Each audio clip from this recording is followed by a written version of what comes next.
And so we're about to do Q&A. So this is a weird question, but let me just think about... Okay, so let's do some questions about meditation because we just meditated. I always thought meditation was some kind of bullshit where people say they reach some whole new level of holiness and all of that. Can you put it in a simple way? Why should regular people meditate once in a while? Yeah, absolutely. So, if you guys want the simplest reason to meditate, the goal of meditation is to actually be conscious without the function of the mind. So to be conscious without thinking. So understand that your mind is the thing that thinks. The mind is the thinking machine. And this may need more questions. I mean, you guys may have to ask more questions. I'm happy to explain more. But the simplest reason to meditate is because you need to spend time outside of your mind. So understand that anxiety, sadness, depression, all of those happen within the mind, right? Those are products of the mind. And so meditation gives you a state of being that is completely outside of mind. So all of the stuff that comes out of mind cannot exist when you're in that state of meditation. Hopes, dreams, love, attachment, expectations, desires, sadness, anxiety, all of that shit gets wiped away when you meditate. That's why you should meditate. Because your brain deserves a break from you. That's why you should meditate. Right? That's the simplest reason. You want the simplest reason? That's it. So let's talk about that for a second. We think we are our minds. And if we think we are... our sense of identity has to do with our mind. So I identify as certain things. Like I'm a doctor. I'm a boomer, apparently. I'm a gamer. I'm a father. I'm a psychiatrist. I'm a slacker.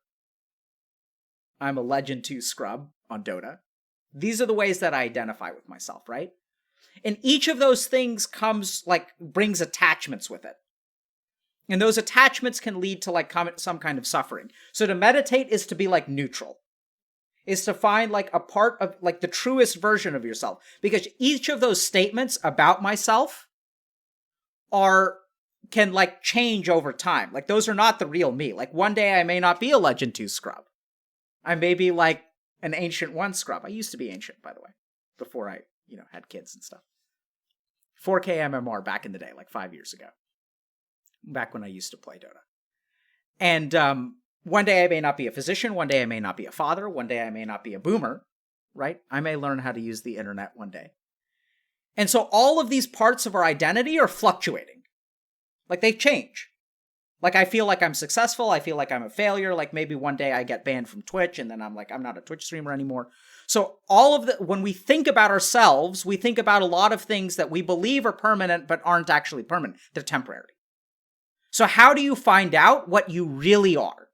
How do you find the thing that is completely stable and is the real you? Because all the other shit can change. Sense of identity. Even things that we used to think were super stable, like a sense of gender identity, is fluid. Right? People grow up thinking that they're a man, and then one day they wake up and they're I'm a woman, trapped in a man's body. Fine. So identity fluctuates. So how do you find the real you? You meditate. Because all of that stuff exists within the mind. And when you meditate, all of that stuff goes away. And you see the fundamental experience of who you are. And that changes you. So I'll tell you guys something so this was kind of my journey to understanding this, is I learned how to meditate. And then my father passed away. And I remember being really, really sad. This was about 8 years ago. So I was filled with grief and stuff because he's my dad and he was super proud. He was a doctor and he wanted me to go to medical school. And then I got into medical school and the day that I called him and I told him I got in, he wept. He was just so happy for me.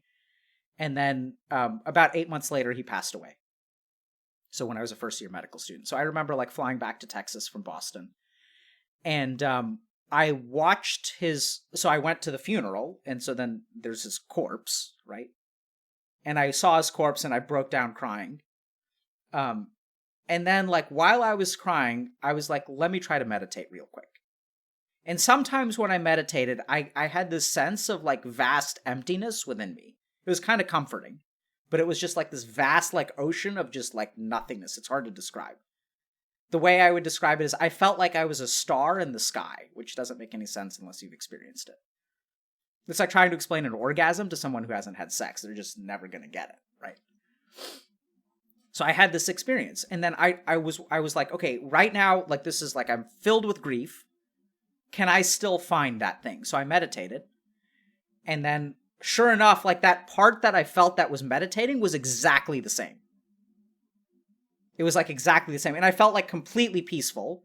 And on top of the peace, I felt like this overwhelming grief. It's a really bizarre thing to describe. And then 1 month later, I got married. I mean, the wedding was planned. It wasn't like, I was like so like grief distraught that I proposed or got someone pregnant. So I was going to get married. It's like planned. And then it was sort of a, people were like, it was kind of bittersweet because obviously my dad had just passed away. And then presumably I was super happy. Like I was getting married. I was having a lot of fun. And then when I was like supposedly like one of the happiest moments of my life, I stopped and I meditated and I found that same sensation. That there is a part of me that is constant, and that is the real me. And that everything else above, all of the experiences of life, sadness, happiness, success, failure, devastation, joy, underneath all of that is something that is constant. That's why you should meditate, so you can find that thing. Because most people go through life without any kind of constant. Everything about their life is subject to change. So when people talk about shit like the true self, they say like meditate to like find your inner self, man. Find that true self. Oh man, like, yeah, like Lululemon pants and Oprah Winfrey. Like find yourself. Yeah. Like yoga studios. Yeah. Like, no, that's fucking stupid. There is a part of you, like all that's true, but they don't understand what the fuck they're talking about. There's a part of you that is literally unchanging. And once you discover that part of you, life becomes way easier. So I remember a couple years later, I was in the operating room and there was this vascular surgeon. I was doing a vascular surgery for a carotid endarterectomy, which is you have this thing called the carotid artery. And the carotid artery gets blocked with like shit. And then people have strokes because it's blocked, and that's the main artery that feeds, the front side of your brain. And so what you do is you go in with surgery and you pull the gunk out. So not shit. I mean, it gets filled with like cholesterol and stuff, like the same stuff that hardens the arteries of your heart. And gets inflamed and things like that. So I was in this surgery, right? And surgeons are not the nicest people. And so this guy is doing the surgery.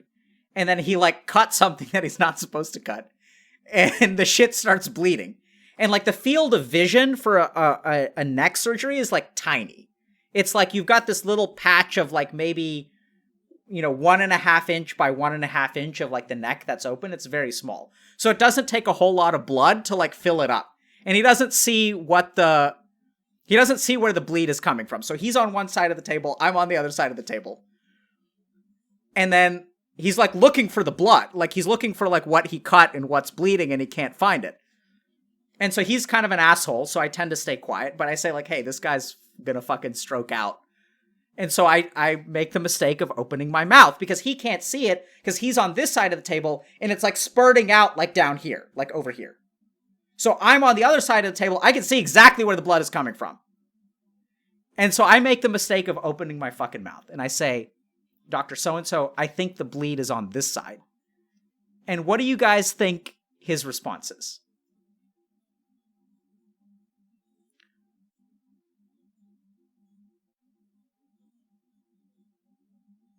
Medical student, when I want your fucking opinion, I will ask for it. Right? So most medical students in this situation would be devastated. But I laugh inside myself and I was like, fine. Like, you're a fucking asshole. I can see the bleed. If you don't find it, this guy's gonna like be brain damaged. You're a dick. And like most people are devastated because it's a high stakes kind of thing and he's like yelling at you. I may have even said something snide because other people in the room started laughing. I don't remember, but and so like when you find that thing underneath you, like normally getting yelled at by a surgeon in the OR, there's so many of my colleagues that would like start crying. And like, cause like you get devastated because like these fucking people, they yell at you and then you feel like a piece of shit because they're all high and mighty and you're like a lowly person. Like getting yelled at by someone is like not nice. It's a stressful situation. Emotions are running high. But if you find that core of yourself that is not like sad or happy or anything, like it gives you so much strength. You just go to that thing. You go to that thing and you find it. And there are times where, you know, like I don't know if it's, so sometimes I have a cup of tea in the morning and like when I drink my tea, like for a few moments, I'm like nothing. I'm just like one with the tea and you're drinking that tea and it's fucking delicious. You have no hopes. You have no fears. You have no anxieties. You're just like one with the, no, he ended up finding the bleed and the guy was okay. He found the bleed. Because I told him where it was. I was like, it's over here. And then he like mopped it up and then found it and sewed it. Right? And yeah, I guess I should have told you that's like part of the story too. He ended up being fine. I ended up getting a good grade in the rotation too, by the way. I ended up getting honors. So they actually tried to convince me to be a vascular surgeon, and I thought about it for a hot second. They said I was too smart to become a psychiatrist. That's what they told me at the end of the rotation. Like, you'd be fucking wasted in psychiatry. You should become a real doctor. And I was like, thank you. So I'm seriously, that was their feedback. Honest to God. So, you know, I think so the reason you should meditate is to find that thing within yourself, right? To find the part of you that's constant and doesn't fluctuate. And once you discover that thing and you have access to that thing, you can you're kind of like floating above the rest of your life. It's like, you know, I don't know how else to describe it. So that's why you should meditate. And I think what happens when you find that thing is you become like holier. So we have this concept of holiness, which is like, I don't know exactly what that means. But I think generally like things like compassion become more easy. Like patience becomes easier, compassion becomes easier, dealing with sadness becomes easier, dealing with happiness becomes easier. You become like more like level, which is I think part of what they mean by holy. So I'm going to relate this to another question. How do you gain confidence as a clinician? That's another question that I got. And I gain confidence because I find this thing. And so sometimes I do a bad job as a clinician, and sometimes I do a good job as a clinician because I'm not a perfect clinician, right? Just like we were talking about, I try to do the best job that I can every day. And I come on stream and I just try to do the best job that I can, which is sometimes it's like if I stop and think about coming on stream, it's fucking terrifying. Just think about this for a second. When you guys show up on stream, like, what are you looking for? You're looking for salvation. That's why you guys come, right? And just think about this for a second. Like, what the fuck is it like for me to come on and be like, oh shit, Friday at 3 p.m., time to give out some that salvation. Time to transform people's lives. Like, I can't do that shit. Come on. Right? Like, I can't, like, you can't expect that of me, and I can't expect it of myself, but somewhere along the way, I start to think, like, oh my god, like, I better save someone's life, like, I gotta help these people today, and then it's like, oh shit. If I start thinking that, then it's gonna be hard. So then I just, like, I meditate, and then I recalibrate, and then I focus on the person sitting across from me, and I cross my fingers, and I pray to God that it's gonna help you. That's the only way to do it. Right? So meditation is about, like, forgetting all that stuff. It's not about saving the world. Like, it's like, sure, AoE healing is cool and all that. Like, that's what I'm trying to do. But I can't expect that I'm going to transform the world with my streams. Like, it's not an expectation.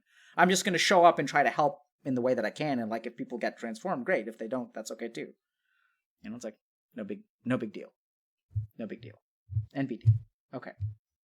So that's why you should meditate. I hope that's good enough of an answer and simple enough of an answer. And the reason that you become holier and compassionate is because you get out of your fucking head. So it's like, you know, you can be a more decent human being because you're less caught up in your own shit.